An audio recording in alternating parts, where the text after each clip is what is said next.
एक बार महात्मा बुद्ध ने अपने सभी शिष्यों को वैशाली के आम्रवन में महाबुद्ध ने अपने सभी भिक्षुओं और अनुयायियों की सभा बुलाई थी।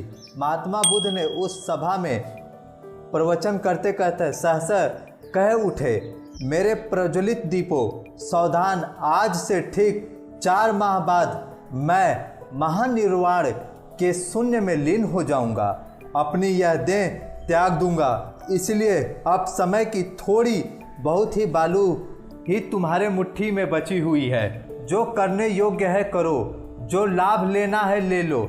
इतना ही कहते हुए बुद्ध अपनी कुटीर के ओर बढ़ गए और तभी से पूरे संघ में घोर अवसाद घटित हो गया। सभी भिक्षु दुखी हो गए।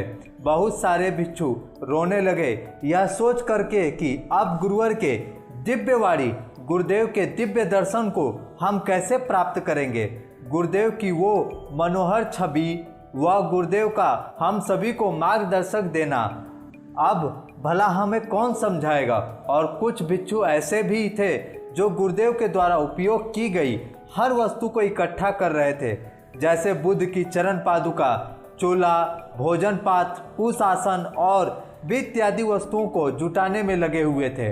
कुछ भिक्षुओं को राजनीतिक चिंताएं भी कचोटने लगी थी, यह कि अब आश्रम और संघ की बागडोर कौन संभालेगा, महाबुद्ध के पद पर कौन बैठेगा। अवश्य महाबुद्ध के नाम पर भव्य मंदिर या स्मारक बनाने चाहिए, अभी से चंदा इकट्ठा कर लेना चाहिए। इन सभी भिक्षुओं के बीच में एक भिक्षु था, तिस्य नितांत मौन था। उसके होठ सिल चुके थे, आंखों में एक भी आंसू ना टपका था, ना हंसता था ना रोता था, खोया खोया सा रहता था। उसके होठ सिल चुके थे। ऐसी भाव दशा थी कि सभी शिष्य देखकर सबने सोचा कि तिस्य को भारी सदमा लगा है। वह इतना गहरा आहत हुआ है कि उसकी आवाज़ तक खो गई है। समय धीरे धीरे बीतता गया। 2 महीने का सफ़र तय कर चुका था। अचानक एक दिन महात्मा बुद्ध ने एक महासभा बुलाई।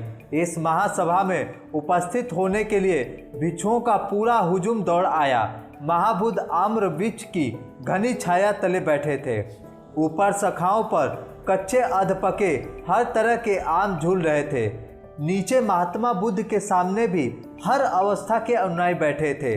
महाबुद्ध ने इस विशाल शिष्य समूह पर दृष्टि घुमाई। उत्तर से दक्षिण, पूरब से पश्चिम बहुत गहरी थी। यह परलौकिक दृष्टि मानो गहराइयों तक हृदयों का मंथन कर रही हो। आखिरकार महात्मा बुद्ध ने कहा कि आज उपदेश नहीं दूंगा, आज मैं आप सभी से एक प्रश्न पूछूंगा। मेरे बच्चों, मैंने तुमसे कहा था जो करने योग्य है सो करो। कहो तुम सब ने क्या क्या कर रहे हो।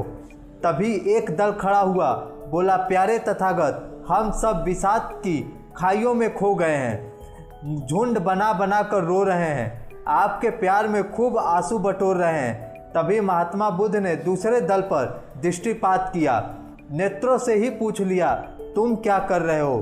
प्यारे गुरुवर, हम सब चिंता के सिंधु में डूब गए हैं, झुंड बना बना कर आश्रम की सुचारू व्यवस्था के बारे में सोचते हैं, फिर आपके ऐतिहासिक स्वर्ण जड़ित स्मारक भी तो बनवाने हैं, इसीलिए हम चिंता और चंदा बटोर रहे हैं। महात्मा बुद्ध ने अब तीसरे दल की ओर निहारे।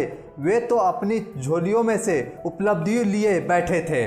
किसी ने महाबुद्ध को उनका ही कमंडल उठाकर दिखा दिया, किसी ने चीवर, किसी ने खड़ाऊं। वे बोले, देखिए गुरुदेव, हम कितने जत्नों से आपके पवित्रतम जेवर बटोर रहे हैं। अंत में महाबुद्ध की सर्वव्यापक दृष्टि ने तिस्य को स्पर्श किया। बोले, वत्स, तुम क्या बटोर रहे हो। प्रश्न सुनते ही तिस्य उठा, महात्मा बुद्ध के श्री चरणों में अपना मस्तक रख दिया।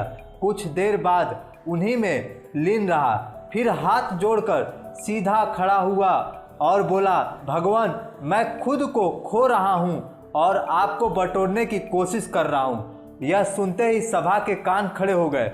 महाबुद्ध ने कहा, तिस्य, अपनी भाव दशा को शब्दों का सहारा दो, ये सब तुम्हें समझना चाहते हैं। तिस्य बोला, जब मैं आपसे सुना हूँ कि 4 माह बाद आप महानिर्वाण में महासमाधिष्ठ हो जाएंगे, तो उसी दिन मैंने अंदर झांका, अपने को बिल्कुल कंगाल पाया। मैं बाहर ही नहीं, भीतर से भी बिच्छू ही था। वहाँ आप तो कहीं थे ही नहीं।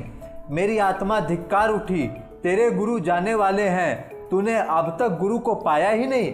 बस तभी से मैंने अपना सारा चिंतन आपके एक एक आदर्श को चुनने में और गुनने में लगा दिया।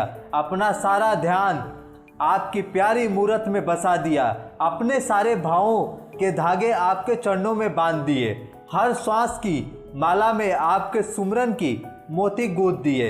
यही व्रत लिए कि अब ज़्यादा हिलूंगा नहीं, बोलूँगा नहीं और सारा बल आपको बटोरने में लगा दूंगा।